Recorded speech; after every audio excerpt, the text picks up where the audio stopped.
Every town refused her because she danced for coins. A deaf farmer married her. The first thing I noticed was the mud on her boots. Not her, the boots. I was bent over the fence post, driving the lag bolt down into the cedar with the butt of my hand mallet, and I felt really the way I feel most things, the vibration of footsteps crossing the yard. Uneven, favoring the left.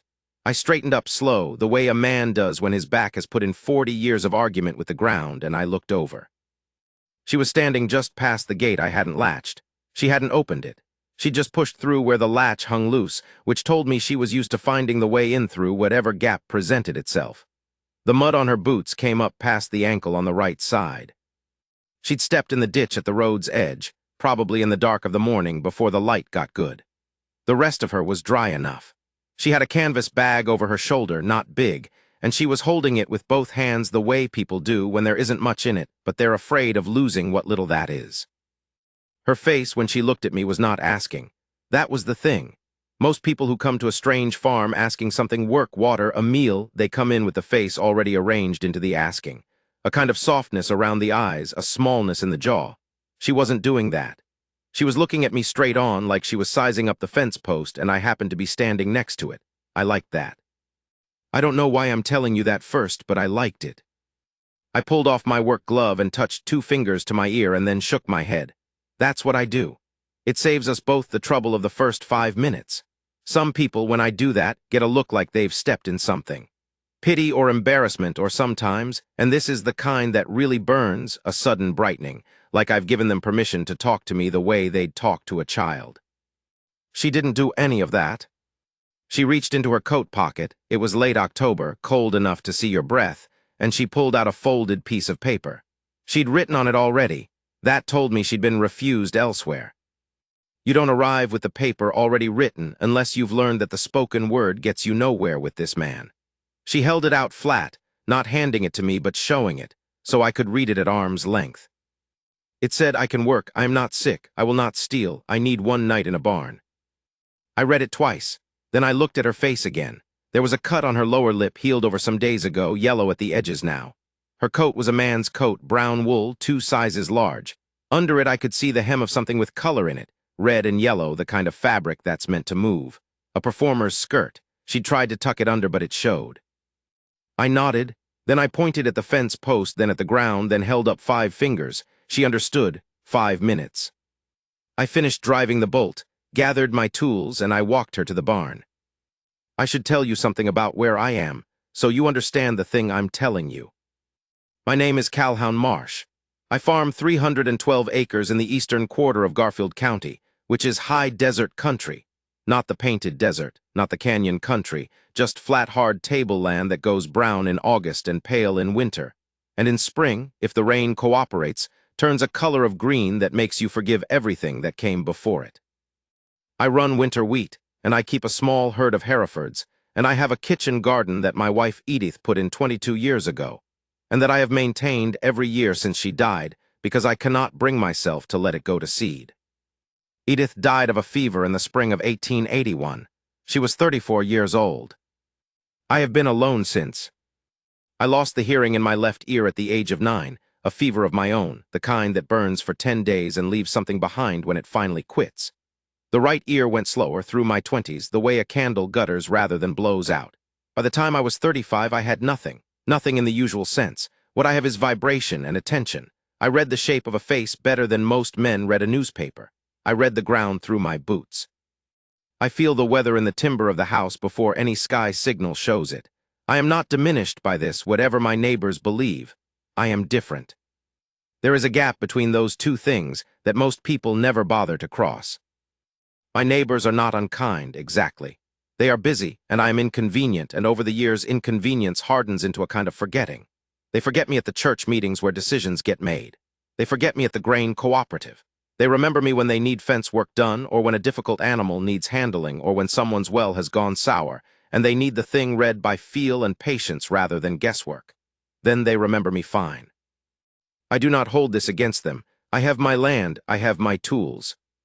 I have the kitchen garden, and I have what I had with Edith, which was 12 years of a woman who did not find me inconvenient in the slightest, who learned to speak facing me, who would put her hand on my forearm in the evenings and tell me things in that way, through her fingers and the pressure of her palm, that I understood better than words. So that is the country I live in, and that is the man you're listening to. A deaf farmer in his late middle age, in a place that mostly forgets he's there. And in October of 1886, a woman pushed through my unlatched gate with mud on her boots and a piece of paper that said she could work, that she wasn't sick, that she wouldn't steal, and that she needed one night in a barn. Her name was Rosalind Vega. She showed me that on the second piece of paper the next morning when I brought the breakfast out.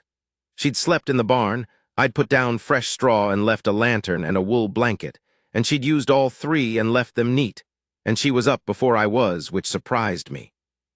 I found her splitting the kindling by the woodpile, using the hatchet she'd found hanging on the barn wall, and she was doing it correctly, which means she wasn't doing it the pretty way but the efficient way, the way you do it when you've split a lot of wood and you understand that the grain is the thing. When she felt me come around the corner, she stopped and looked at me, hatchet still in her hand, not defensive, just alert. I held up the bread and the hard-boiled eggs and the coffee in its tin. She put down the hatchet and took the coffee with both hands and drank before she ate, which told me she'd been cold and that the cold had been going on a while. We sat on the bench outside the barn. She had her papers. I have a board I carry, a piece of pine about the size of a book, smooth on both sides, and a carpenter's pencil.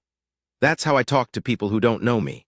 She took one side of the board and I took the other, and we had a conversation that went slower than speech but more carefully than most speech I've watched people have. She was 29 years old. She had come from New Mexico Territory originally, her father Mexican, her mother half Comanche and half something else she'd never been told exactly. She'd learned to dance, not the saloon kind, or not only from her mother's people, and from a woman in Santa Fe who had come from somewhere far east of anywhere I could point to on a map. When she was 17, her father died and her mother was already gone, and she had the dancing and not much else. So she danced for coins. And then for a while she danced for a traveling show that went through the territories. And when the show broke apart, as those things do, she had kept moving. She wrote this quickly, without decoration. She did not write as though she was asking me to feel sorry for her. She was giving me facts the way you give a man facts when you are trying to do business, and you understand that sentiment is not currency. She'd been in the county since August. She'd tried Morrow, the town 12 miles west of me, first. They'd let her stay 2 nights, and then the Reverend had spoken at the Sunday meeting, and that was the end of that. She'd tried the homestead down by the creek, the Aldrich place. They had turned her away at the porch.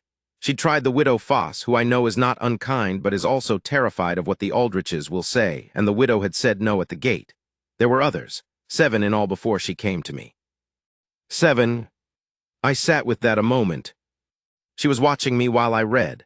She had dark eyes, and she did not look away when you looked at her, which is a quality I notice because most people can't hold your gaze when they know you're reading their face the way I read faces. They get uncomfortable. They feel watched in a way they're not used to. She just looked back steady, the way the land looks back when you look at it. She wasn't performing anything. I picked up the pencil and I wrote, "What do you need beyond one night?" She wrote back, "A place to stay through winter. I can work for it, I am not charity." I wrote, "I know that. I watched you split the kindling." And something happened in her face then, not a smile exactly, but something that had been braced came loose a little. Like a rope that's been holding weight and the weight shifts and you can see the rope breathe. I wrote, "The south room of the house is empty. There is a wood stove. You use it and work the property from first light. I will not bother you." She looked at that a long time. Then she wrote, "Why?" I wrote, "Because 7 people said no, and I have a south room and a wood pile and work that needs doing." She looked at me for what felt like a full minute. I let her look. Then she wrote, "I danced for coins in Morrow. That is why they said no. The Reverend called it," and here she crossed something out, "indecent." I wrote, "I don't know the Reverend and I don't care what he called it. Can you mend harness?" She looked at the question and then back at me, and that thing in her face shifted again, and she nodded once. The first weeks were practical. There is no other word for it. She moved into the south room on a Tuesday, and by Thursday she had scrubbed it out in a way it hadn't been scrubbed since Edith was alive. I could smell the lye soap from the kitchen. And by the following Monday she had mended 3 sets of harness, patched the seam in the grain tarp, replaced 2 windowsills in the barn that had gone soft, and restacked the winter wood pile in the order I use it, which she'd figured out by watching me go to it twice. I want to be clear about something. I have hired hands before over the years. Young men mostly, passing through, and one older fellow named Dix who stayed 3 seasons before his feet started calling him elsewhere. I know what a hired hand does, and I know what it looks like when someone works because they're afraid not to versus working because the work is in front of them and they can't stand to leave it unfinished. Rosalind worked like the second kind. She had a way of walking the property in the early evening, just before the light went, checking things without being asked, a water trough, a gate, a length of fence, and making note of what needed doing. Not a written note, a look. The way a person looks who is carrying a list in their head. We worked out a language between us, she and I, that was not quite anything I'd had before. She could not sign or not my signs, the ones I'd made up myself over the years, half hand talk and half habit. But she was quick. By the end of the first week, she had learned 20 of my signs and had added a few of her own, things she'd invented that made sense to her. And instead of making me learn hers separately, we just used them both and understood each other. It is strange how fast that goes when 2 people are paying attention and neither one is embarrassed about being confused. She learned to face me when she spoke, which not everyone does, even people who have known me for years. She'd learned it from the first morning. She spoke slowly enough that I could read her lips most of the time, and when I missed something, she didn't repeat it louder. Nobody who's been around me does that for long once I explain, and she understood without being explained too. She just restated it from a different direction, different words, until I caught it. There were evenings when we sat at the kitchen table with the lamp between us and the board and pencil, and we had what I can only describe as real conversations. Not the logistics of the farm, though those too. She had opinions. She had read things. She knew the land in a way that surprised me, not this land specifically, but land in general, the way it behaves, the way weather moves across it, the difference in soil between one drainage and another. Her mother's people had that. She'd grown up with it, and she had it in her hands the same way she had the dancing in her feet, not something learned so much as something laid in early and then drawn on ever since. I learned things about her, fragment by fragment, the way you learn a piece of ground by walking it in different seasons. She had a brother in Tucson she hadn't seen in 6 years. She'd had a fever the previous winter that had settled in her lungs and not entirely left. She slept less than she should and worked more than she should, and when she thought I wasn't watching, she'd stop sometimes and press the heel of her hand flat against the kitchen table and just breathe, carefully, the way you do when your body is asking you to be gentle with it and you're busy arguing. I watched all of this. I said nothing about it. I kept the stove in the south room loaded. The trouble started in November. I'd known it would. People in this county, I have found, will leave a man alone in his grief and his peculiarity and his silence as long as he doesn't disturb anything they think of as theirs. What they think of as theirs includes, it turns out, the social order, the reverend's opinion, and the reputation of the town, which by extension includes anything that happens on the farms close to it.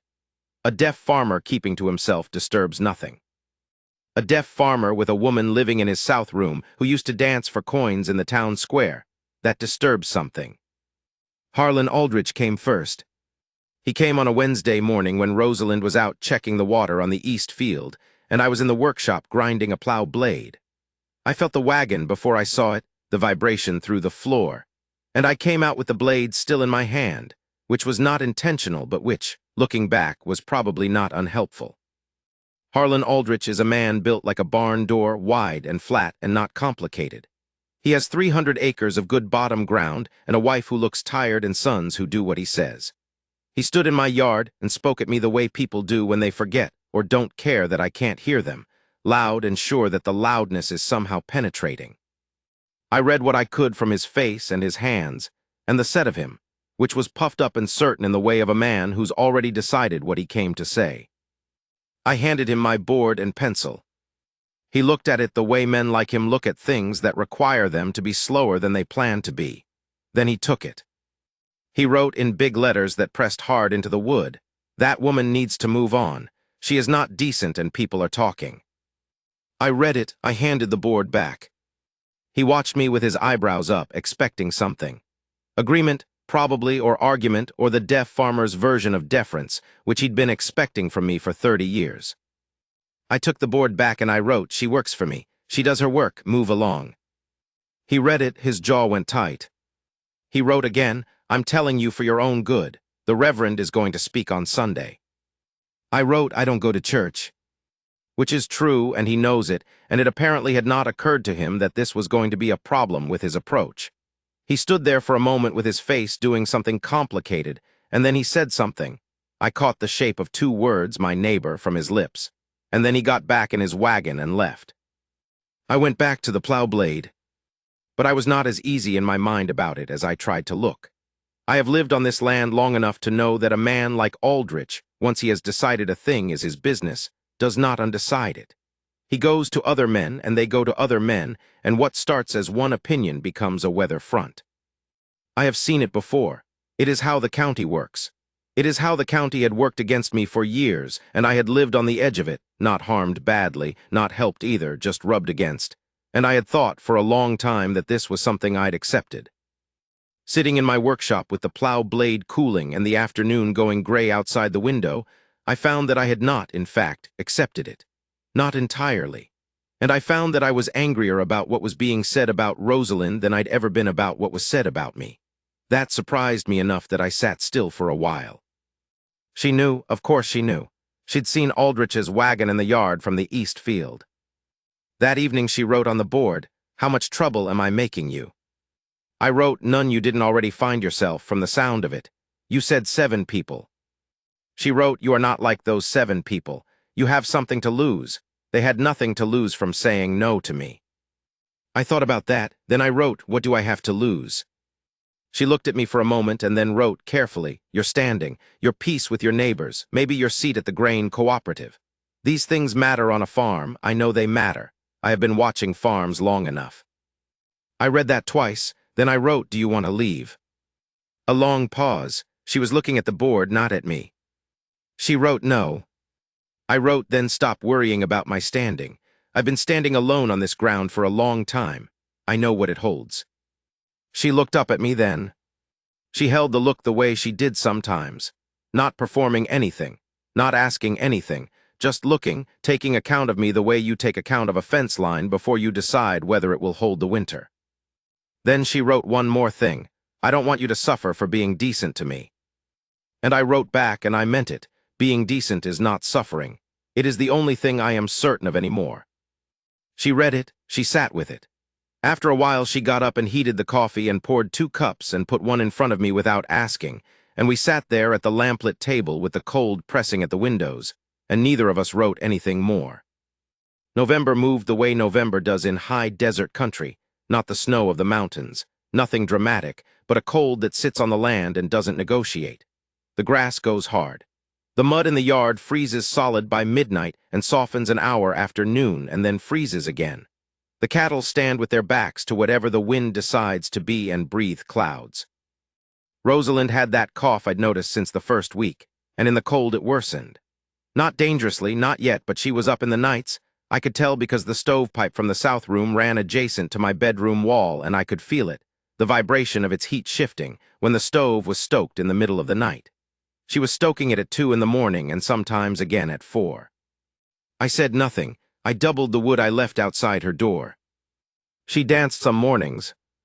I don't know how else to put it. In the barn in the hour before full light, she would sometimes, I'd go out for the early feeding and through the boards I'd feel something, a specific rhythm in the ground, and I'd look through the gap and she'd be dancing. Not the coin performance kind, something private. Her feet made patterns in the straw, quick and light, and her arms made their own patterns separate from her feet, and the whole of her was concentrated in a way I recognized from watching her work. That same quality of being entirely inside what she was doing, no part of her left over for anything else. I didn't interrupt. I'd finish the feeding after. The 4th time I saw her do it, she looked up and saw me through the boards. She stopped. I walked in and picked up the grain bucket as though I'd just arrived, which was clearly false because the horses were already watching me from having been disturbed, and when I looked back at her, she was watching me with an expression I couldn't quite read. She made a gesture. She'd been building her own signs alongside mine since the first weeks. That meant, "You saw." I nodded. She waited, watching my face the way she did. I made a sign we'd built together that meant, "Keep going," which was also how we used it when one of us was writing on the board and paused too long. She looked at me a moment more, Then she started again. And I fed the horses, and through my feet in the straw I could feel the rhythm of her moving, and it was not like anything I'd felt on this land before. Not unpleasant, not uncomfortable. Just new, the way new ground feels when you're the first to break it. The Sunday meeting came and went. I don't know what exactly was said because I wasn't there, and the two people who might have told me weren't speaking to me, and the one person who I trust in town, that's the blacksmith's wife. A woman named Clara Hench who has known me since I was young and has always spoken directly to my face and never pitied me. Clara sent me a note through her boy. The note said, "Reverend spoke about the woman at your place. Nothing specific, no names, but everyone knew. Aldrich was nodding the whole time. You should expect callers. You should know that not everyone was nodding." I read that last line 3 times. Not everyone was nodding. I folded the note and put it in my coat pocket and went back to mending the gap in the north fence line, which needed doing regardless of what any reverend said about anything. The callers came on Tuesday. Not Aldrich this time. He'd sent 3 men who I knew in the rough way of farmers who have shared fence lines and water rights for years without ever really knowing each other. Bert Meade, who runs sheep on the old Creston ground. 2 Aldrich hands whose names I'd never learned because the Aldrich operation doesn't encourage the kind of acquaintance where names matter. They stood in my yard. I came out of the house because I'd felt the wagon, and I stood on the porch steps and looked at them. And I did not go down to them because the porch steps are mine and the yard is mine, and I did not owe them the walk down. Bert Meade is not a bad man. He has a decent face, even when he's doing something at someone else's bidding, which he clearly was. He started talking. I watched his face and I caught the shape of a few things, the word trouble and the word arrangement and something that might have been the word leave. I went inside for the board and came back out. Bert Meade took it and wrote, "Nobody wants trouble, Calhoun.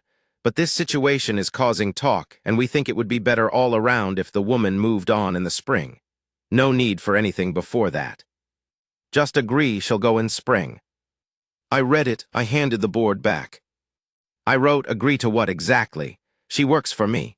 She does the work. What does what she does in the spring have to do with you or Aldrich or the Reverend?" Bert Meade passed the board to the Aldrich hands, I think because he was embarrassed, which means there's still something decent in him. The bigger of the 2 Aldrich hands wrote, pressing hard enough to groove the wood. "She is not the type of woman for a respectable county. She danced for coins. She is not," and here there was a crossed-out word, "a decent woman." I read that. Then I took the board. I wrote slowly and I let them watch me write, which I almost never do. I usually write and then hand it over, because I wanted them to understand that what I was writing was deliberate. I wrote, "She is the finest worker on any farm in this county. She has not broken one law or one commandment. What she was doing before she came here is none of my concern and none of yours. She stays as long as she chooses to stay, and she goes when she chooses to go. If the Reverend or Aldrich or anyone else comes on my land about this again, I will stop being polite. I am very tired of being polite." I handed the board over. The Aldrich hand read it, and his face did the thing faces do when they're surprised. He'd expected deference, same as Aldrich had.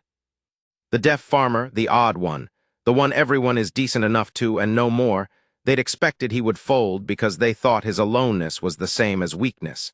And they had confused those 2 things for 30 years, and they were confusing them now.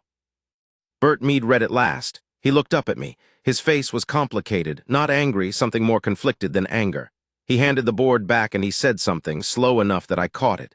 He said, "All right, Calhoun, we hear you." And then they got in the wagon and left. I went inside. I set the board on the table. I stood at the kitchen window and I looked out at my land, the wheat stubble gone pale in the cold, the gray sky sitting low over the eastern ridge, the smoke rising from the south room's stovepipe. And I felt something that I am not sure I have a word for. Not pride. Not anger anymore. Something quieter than both. A kind of certainty about my own ground, about what was mine, about the line I'd drawn and how it felt to have drawn it and still be standing. She'd heard the wagon leave, and she came in from the barn a little while after. She looked at my face the way she always did, reading it before I said anything. She wrote, "How bad?" I wrote, "Not bad, they're gone." I told them she stays as long as she chooses and goes when she chooses. She was still for a moment. Then she wrote, "You said she." I looked at the board. I had, in fact, written she and not you, and that was because I was still half in the argument and had gotten clumsy. I wrote, yes, I said I meant you, same thing. She looked at me. There was something around her eyes I couldn't name. She wrote, Calhoun. I waited. She wrote, I need to tell you something. I have been, and she crossed it out. She started again. You have not asked me anything about what I was before I came here. Why not? I wrote, because what you were before you came here built you into the woman who came here. I got the result. The history is yours. She sat with that for a while. The lamp was between us. The flame tilted slightly from the draft under the door, and I could see the shape of her face in the light and the shadow, and the thing in her eyes that I had not been able to name was something like, I want to say relief, but that's not all of it. It was the face a person makes when they've been braced for a blow that doesn't come, and then they're left with all the energy they'd gathered for it and nowhere for it to go. She wrote, the dancing I did was not indecent, not all of it. Some of the places I danced in were rough places. I did what I needed to do. I have nothing to be ashamed of, and I am ashamed anyway sometimes. Not of the dancing, of needing the coins. I read that carefully. I wrote, a person who did what they needed to do in order to keep going is not someone I have any judgment for. I kept this farm going after my wife died by doing things that embarrassed me. None of it was wrong. All of it was hard. She read it, then she wrote, your wife. I nodded. She wrote, you don't talk about her. I wrote, I talk about the garden. She put in the kitchen garden, I keep it going. A long pause. She wrote, what was her name? I wrote, Edith. She wrote it back on the board, Edith, and looked at it for a moment like she was committing it to memory. Then she wrote, I'm sorry you lost her. I wrote, I'm sorry you lost your family. And we sat there, two people who had lost things, in the lamplit kitchen, with the cold doing what cold does and the stovepipe ticking as it expanded, and the horses making their sounds in the barn. Their low contentment sounds that I feel as much as anything, and neither of us found anything more to say, and that was all right. December. I'm going to tell you something about December on this land. By December the work has changed. The wheat is in the ground. The cattle are sorted and the cull animals are gone, and what's left is maintenance, keeping animals alive, keeping equipment sound, keeping the buildings from what the cold is always trying to do to buildings. It is the closest thing to a rest that a farm ever gets. What that means is time, evenings that go long. The short days and the long dark and the stove going and the lamp going and nothing asking your attention from outside. For a man alone, that can be hard country to live in. I'd gotten used to it. I'd organized my solitude the way you organize a tool chest, a place for everything, nothing out where it could catch you unawares. Rosalind changed that simply by being present, not by being loud or demanding or requiring anything. Just by being a body and a mind in the same building, a warmth I could feel at the edge of my attention. She read. I hadn't noticed until December. She'd been too busy in the fall, but she read the way I read, steadily and without rush, settling into a book the way you settle into a good chair. And when she found something, she'd mark the page with a bit of straw and show it to me later. She showed me a poem once. She'd copied it out on the board. I don't remember whose it was. I remember it was about an old tree still standing on a blasted hillside and what that proved. We started playing cards. She'd found a deck somewhere in the house. I'd forgotten I had it. And she dealt them out on the kitchen table and taught me a Mexican game I didn't know, and I taught her 5-card draw, and we played for matchsticks, because neither of us had anything we were willing to bet. She cheated slightly in a way that was obviously a joke and not a cheat. And when I caught her at it, she looked as innocent as a person can look while holding 4 cards that hadn't been in her hand a moment ago, and it was the first time I'd laughed, truly laughed, in I don't know how long. Long enough that I'd forgotten the feeling of it in my chest. In December, she told me about her mother. Not all at once. Over the course of evenings, in pieces on the board and in the hand signs we'd built together. Her mother had been a woman of composure and quick anger and great skill with horses, which Rosalind had not entirely inherited but had worked at. Her mother had known the land in a way that was older than farming. Not better, just different. A whole other way of reading what the ground said, and what the sky said, and what the behavior of animals told you before the thing happened. Rosalind had grown up between 2 kinds of knowing, and had a piece of both and the full entirety of neither, which she said sometimes made her feel homeless in her own understanding. I wrote, I know that feeling. She wrote, how? I wrote, I am neither the hearing world nor the deaf world. I lost my hearing too late to learn what the deaf learn young, and I never had it long enough to take the hearing world for granted. I am somewhere between. I have built a country in that between, and it is mine, but I am still between. She looked at that for a long time. Then she wrote, "My mother said there are people who carry two countries. She said it was hard, but it was also a kind of richness. She said people like that could see more than people with only one country." I wrote, "Your mother was a wise woman." She wrote, "Yes, she died too young. Most wise women do." And she looked up at me when she wrote that, and I don't think she was only talking about her mother, and I don't think she knew yet that she was also talking about Edith. But I knew, and I nodded, and we dealt another hand. The trouble with the county shifted in January. It didn't end, it changed shape. The direct pressure, the callers, the notes, the Reverend's broad implications from the pulpit, seemed to have found its limit somewhere around the conversation with Bert Meade and his companions, not because anyone had changed their minds, but because I'd made it clear, apparently, that I was not going to be convenient about this, and being inconvenient is its own kind of protection in a county like mine. People who want no trouble will eventually root around the trouble source. That is what they did. What replaced it was subtler. The grain cooperative, when it met in mid-January to settle the spring contracts, sent word through a boy rather than stopping at the farm themselves. The contract was the same, nothing changed there, they needed the wheat, but the sending of a boy instead of a man told me something. The widow Foss stopped nodding when I passed her in town. Not rude, not hostile, just a studied neutrality, the face of a woman who had decided that she neither approved nor disapproved, but was not going to be associated with the situation. I noted all of this the way you note the weather. Nothing I could stop, nothing I chose to stop. What I did not note, and then began to note, was Rosalind's face during the trips to town. I'd started taking her on the supply runs in January because it was cold, and the roads were rough, and there was no reason for her to stay behind. She rode in the wagon beside me and she watched the town, the people who didn't nod, the people who crossed the street, the Reverend's wife who looked through her as though she were made of window glass, and her face did not change while she watched these things. She held it steady. But I was watching her face from the right angle, and I saw what was behind the steadiness, which was a tiredness so old it had become structural.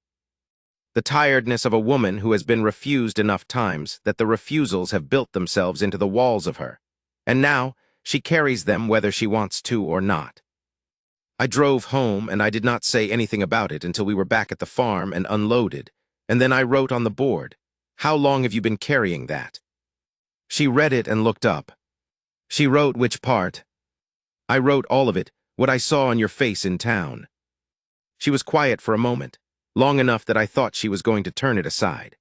Then she wrote, "Since I was 17 and my father died, and I understood that I was on my own and that what I was, what I looked like, what my blood was, what I did to survive, was going to be the thing people saw before they saw me." I read that. I wrote, "They are fools." She looked at the word fools for a moment and something happened at the corner of her mouth. Not quite a smile. Then she wrote, "Most of them are not fools. They are afraid, and afraid people make themselves feel better by looking down. I have been what they look down at for a long time. I am tired of it, but I understand it." I wrote, "Understanding it doesn't mean you have to carry it." She wrote, "What else do I do with it?" I thought for a while, then I wrote, "Set it down here on this farm. Nobody here requires you to carry it." She looked at that, she looked at it for a long time. Then she wrote, "You are," and she stopped. She crossed something out. She started again. "This farm is the first place in a long time that I have not had to think about where I will sleep the next night." I wrote, then stopped thinking about it. She wrote, "You don't know if you'll want me to stay come spring." I wrote, "I know." She wrote, "How do you know? I've been here 3 months." I wrote, "I've been watching you work and living in the same house as you for 3 months. I know what I know." She looked up from the board. She held the look for a moment, and I held it back, and then she wrote very carefully, "What do you know?" And I took the board and I wrote, "I know I want you to stay, not as a hired hand. I know what I mean by that, and you can tell me to go to hell if that's the wrong thing to say, but I am 54 years old, and I have been alone since my wife died, and I have gotten good at solitude, and I find that I don't want it anymore. Not since you came through that gate." I handed her the board, and I looked out the window, so she could have the private minute of reading that a thing like that deserves. When she touched my arm, she touched my forearm, both hands. The way Edith used to do, the way that means pay attention. I have something to say. I looked back at her. She had not written anything. She just looked at me, and the thing in her face was not what I was braced for, which was sorrow or kindness or the careful softening that a person puts on when they are about to say something they wish they didn't have to say. It was not that. It was something else. It was the face of a woman who had been out in a long cold and had just come in. She put the board down. She leaned forward across the table and she took my face in both of her hands, roughened hands, work-toughened, warm, and she held it, my face. The way you hold something you are checking is real. And she looked at me with those dark, steady eyes for long enough that I lost count of the seconds, and she nodded once slowly, and that was her answer. I want to tell you what the spring looked like. We were married in March by a justice of the peace in the county seat. Not in town, not in the reverend's church, because neither of us had any desire for that and the justice of the peace. A compact man named Featheringstone, who'd been a surveyor before the law, read the ceremony slowly and faced me when he spoke the important parts, and did not make anything of the fact that my responses had to be written, and then spoken by Rosalind, who read my written words aloud in the ceremony. Which meant that my vows were in her voice. I did not plan that. It happened because of how we'd worked out our language between us, and I'll tell you honestly, it is the right way for a man's vows to go into the world. In the voice of the woman, he's making them too. Featheringstone signed the certificate and shook my hand and looked at Rosalind and said something I did not catch. She smiled. I asked her later and she wrote, he said I had a steady face. She considered that a moment and added, he meant it as a compliment. I told her I agreed with him. We drove back to the farm in the light of an afternoon that had decided finally to mean it. High blue sky, the first warmth with any real intention behind it. The east field had gone green overnight the way it does when the season turns, not slowly, just green as though it had been waiting until it was sure. I pulled up at the house and we sat in the wagon for a moment, side by side, looking at the land. I felt her hand cover mine on the bench seat. I turned mine over and held hers. There is nothing more to say about that moment than what I've said. The kitchen garden that April was the best it had been in 5 years. I am not a superstitious man. I don't believe the garden knew anything. I believe I had help for the first time. Putting it in, Rosalind asked me in February what went where, and I told her on the board. And she listened with the same attention she brought to the harness and the fence line and the card games. And by April, she knew the garden the way I knew it, where the garlic was sour from the corner's drainage, and where the beans did best, and where Edith had put the rosemary, because she said the smell of rosemary through the kitchen window in August was worth the trouble of the weeding. Rosalind agreed with her about the rosemary. I had only ever grown it because Edith had wanted it. Now I grew it because both of them were right. It occurs to me, telling you this, that it might sound as though living with Rosalind was a comfortable, easy thing, and I want to correct that impression before I leave it. She had opinions as strong as fence posts. She argued with me in signs and on the board, and once, memorably, with a note that she slid under my bedroom door at some past midnight hour that I am choosing not to repeat word for word, but that questioned my judgment on the matter of the spring cattle rotation in terms I did not find entirely reasonable. She was wrong about the cattle rotation, which I demonstrated to her satisfaction over the following 2 weeks, and she acknowledged this by setting a very good supper on the table and not saying anything about it, but looking at me once across the table with a slight lift of her eyebrow, which is how a woman like Rosalind concedes a point. She was also right about things I had been wrong about. The Northfield drainage, which I had been managing the same way for 20 years. The way I handled the 2 cows who kept breaking the fence. She saw what I'd missed, which was that they were following a specific animal, not randomly restless, and she rearranged the grazing rotation in a way that solved the problem in 3 days. I watched her figure it out, and I did not tell her I'd been fighting that fence for 2 seasons, because I did not need to tell her. She knew. We disagreed about things that were not the farm. We disagreed about things that were small and things that were not small. We came to arrangements, some of which were entirely to my liking, and some of which were less so, and all of which were arrived at honestly. What I mean is, I had a good woman, not a simple one, not a comfortable one in the easy sense, a real one. The kind that requires you to be present and attentive and occasionally wrong, which is a kind of presence in itself, being wrong in front of someone and not dying from it. That first summer after we married, I came in from the East Field late one afternoon. It had been a hot day, and I had been moving irrigation cuts since noon, and I was done in. And I stood in the kitchen doorway, and there was Rosalind at the table with a piece of paper, writing something by hand, not on the board but actual paper. She'd bought a sheaf of it in town the previous week. She didn't know I was there. She was writing a letter. I could see from the angle that it started with Dear and a name, and the name started with a T, the brother in Tucson, I thought. She hadn't mentioned him in months. I stood there longer than I should have. Long enough to see that her writing was different from the writing she did on the board, slower, more careful. The words set down with a kind of intention you can see in someone's hand when they are writing something they are afraid of getting wrong. Her head was bent over the paper, and her shoulders were set in that way she had when she was concentrating, slightly pulled back and down, like a person pulling up their own ballast so they don't drift. I went back outside and came in again louder. I stomped on the porch the way I'd learned to do in the years since Edith, so people knew I was coming, and when I came in she had folded the letter and put it in her apron pocket and was getting up to start the supper. She looked at me and made the sign that meant good day. And I made the one that meant hard but good, which was a distinction we'd worked out somewhere in the fall. I set my hat on the peg and I washed my hands, and I did not ask about the letter. It was hers. 3 weeks later, in August, a letter came back. I was in the barn when the post boy came and Rosalind took it. I found out about it that evening at supper, when she set the letter on the table between us and looked at it and then looked at me. She wrote, "My brother, he wants to come see us." I wrote, "Tell him he is welcome."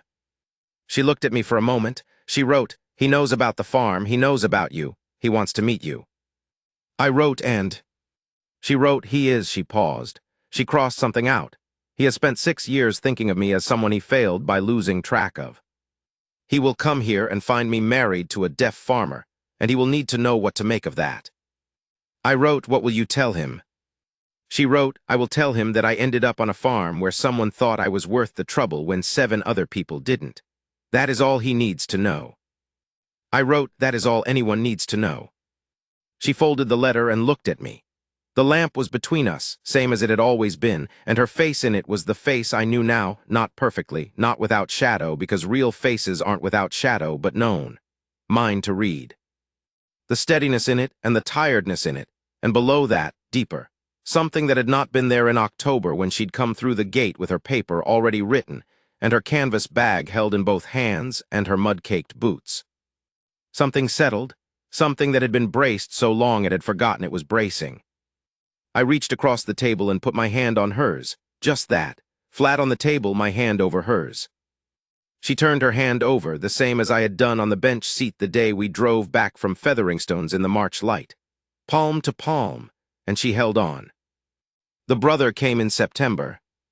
His name was Tomás, and he had his mother's eyes and his father's jaw, according to Rosalind, who'd written on the board before he arrived. He looks more like both of them than I do. Which I thought was not true when I saw him, because he looked very much like Rosalind in the particular way that siblings do, not in the features entirely, but in the set of the body and the way he held his attention when he was listening to something. He was 33 years old, and he worked for a law firm in Tucson, not as a lawyer, but as something he described through Rosalind as a man who keeps track of things, which she translated for me with a slight lift of her eyebrow that told me she found this characterization modest. He spoke quickly and then caught himself looking at me and slowed, which is a consideration most people don't manage on the first day. He did it without fuss, which told me something about him. We had him to supper, and then he and Rosalind sat on the porch in the evening while I was inside, and I could feel through the boards the particular quality of 2 people talking the way siblings talk when they have a great deal of time to make up, urgent and circling and full of detours, and I stayed inside and read and let them have it. In the morning he came to me alone, while Rosalind was in the barn. He had a piece of paper. He'd written his question ahead of time, same as she had, which told me she had told him how things were done here, and it made me like him. The paper said, "I want to ask you directly. Are you good to her? She will not tell me if you are not. She would never say that, so I am asking you." I took the paper. I turned it over and wrote on the back, "She will argue with you about that question if she sees it, because she believes she can answer it herself, and she is right. But since you are asking, she has her own room if she wants it. She has her opinions heard. She has her work valued. She is not alone, and she is not looked down on in this house. That is all I know how to tell you, but I believe it is the thing you are asking." He read it, he folded the paper carefully and put it in his shirt pocket. He held out his hand. I shook it. He stayed 4 days. On the last evening, the three of us sat on the porch. The days were still warm, the last warmth, the kind that knows it's almost done. And the sunset did its business over the western ridge, and the cattle moved in the distance, and the air smelled of the turned earth on the south field where I'd been working the fall preparation. Rosalind had her feet up on the porch rail, and Tamaz was telling a story, something from Tucson, and I could not follow all of it, but I could see her face while she listened. And her face was open in a way that was different from how she was with me, lighter, girlish almost, a younger version of her running under the surface of the woman I knew, and I was glad to see it. She caught me looking. She made the sign with her hand low on her knee where Tamaz couldn't see. That meant, what? I made one back that meant, good. She looked at me for a moment. Then she reached over slow, without looking away from her brother, and put her hand on my arm and left it there while the last of the light went and the stars began. I am telling you all of this because it is true, and because I have not told it before. I am telling you because there is a particular kind of silence that people put around men like me, men who are quiet by necessity, who are separate from the noise of the world by something they did not choose. And inside that silence, there is sometimes a loneliness that a man can mistake for the whole of himself if he's not careful. I had made that mistake. I had lived in my solitude until the solitude was the architecture, and I was just the furniture inside it. And then a woman came through my unlatched gate on an October morning with mud on her boots and a piece of paper she'd written already, because she'd learned to expect that speaking would get her nowhere. And she asked for one night in a barn, and I gave it to her, and she split the kindling correctly, and the rest of it happened the way things happen when two people are paying attention, and neither one is embarrassed about being confused. I want to be clear about what she gave me, because I think men sometimes don't say it plainly. She gave me a reason to be right about something. The feeling of being seen by someone who is looking straight at you and not at what they expected to find. The thing of being useful in a way that doesn't go away when the task is done. She gave me an argument worth having and a face worth reading, and a woman who would hold my face in her hands on a cold December evening and nod once and mean it entirely. She gave me the south room lamp going past midnight and the sound, the feeling of someone else in the house. She gave me the kitchen garden in April, the best it had been in 5 years. She gave me a brother-in-law who asked the right question. She gave me her mother's way of seeing the land, which runs alongside the way I see it, and neither one cancels the other out. What I gave her, a gate that wasn't latched, a south room. A woodpile, work that was worth doing. A man who thought she was worth the trouble when 7 other people didn't.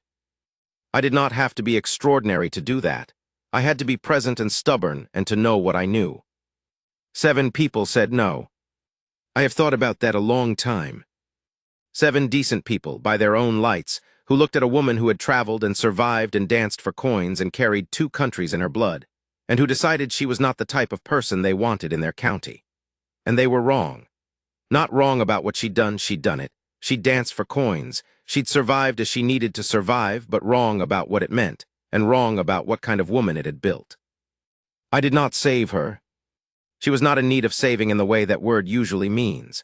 She was cold, and she was tired, and her lungs were not right, and she was one more refusal from having to do something she didn't want to do, and I gave her a stove and a wood pile and work, and she did the rest.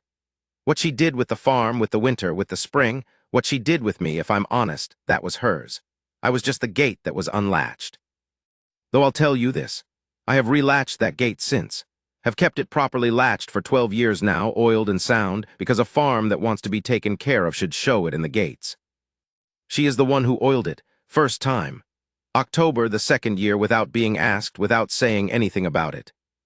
I came out one morning, and the latch was oiled and the catch was set right, and I stood there looking at it for a moment. She was watching me from the porch with her coffee. I looked at her. She made the sign we have for a thing well done, which is just a flat hand turned over, a quiet gesture, almost nothing. But she directed it at me, not at the gate. I directed it back at her. And then we went to work. That is the whole of it. I am 66 years old now. The farm is what it was and more of it. The kitchen garden has a second bed that Rosalind put in the fourth year, herbs mostly, things her mother grew. And in August, the smell of it through the window is something I feel rather than hear. The warmth of it, the particular quality the air gets when there is green growing close to the house, and someone inside worth coming home to. Some of the county came around. Clara Hench had us to supper within the year. Bert Meade, the following spring, stopped by to ask about a fence question and stayed an hour and had coffee and looked embarrassed about nothing specific, which I took to mean he was embarrassed about the right things. The widow Foss still gives me a studied neutrality. The Reverend has retired. I don't know who replaced him, and I don't plan to find out. Aldrich died the winter of 1891, which I will not pretend to be sorrowful about, though I said nothing either way to anyone. Tamaz comes every September now. He has a wife, a woman from a ranch family, smart and quick. The four of us sit on the porch and I cannot follow everything, but I follow enough, and Rosalind signs me the parts I miss below the table between us, a private translation running underneath the public conversation, which is its own kind of closeness. The north fence is sound. The east field drains correctly now. The two difficult cows are long gone, and the herd that replaced them has no fence breakers in it. I think they breed for temperament as well as weight, and I choose accordingly. Rosalind says I am impossible about the cattle, by which she means I have opinions that I hold with more certainty than the evidence sometimes warrants, and she is probably right. She says it with her eyes mostly. She has a look for it. I know the look. I know all of her looks now, the full vocabulary of them, and that is not a small thing, a man reading a woman's face for 12 years. It is the work of a long attention, and I have given it gladly, and she has given me the same back, and what we have built in that back and forth is the kind of knowing that does not require noise. It has never required noise. That was always the point. I said to you at the start that the first thing I noticed was the mud on her boots. The second thing I noticed, which I didn't tell you then because it is the kind of thing you don't understand until later, was that she hadn't knocked. She'd come through the unlatched gate, walked across the yard, stopped at a reasonable distance, and waited. She hadn't knocked on the door. She hadn't called out. She'd simply arrived and made herself visible and waited to be seen. I think about that sometimes. A woman who'd been refused enough times that she'd learned to arrive quietly and wait, who didn't expect to be let in, and who had her paper already written because she understood that asking nicely was not the thing that worked, that what worked was being clear and still and patient and hoping somebody was paying attention. Somebody was paying attention. I have thought over 12 years that maybe that was what I was for. The deaf farmer on his cold tableland, reading vibration and face and the shape of footsteps across a yard. All those years of paying attention to everything but sound, building a kind of watchfulness that most people never have to build. Maybe I was being trained for it. Maybe that's too neat. Maybe it doesn't require that much. Maybe she just needed a gate that wasn't latched, and I happened to have one. And she was worth coming through it. That's enough.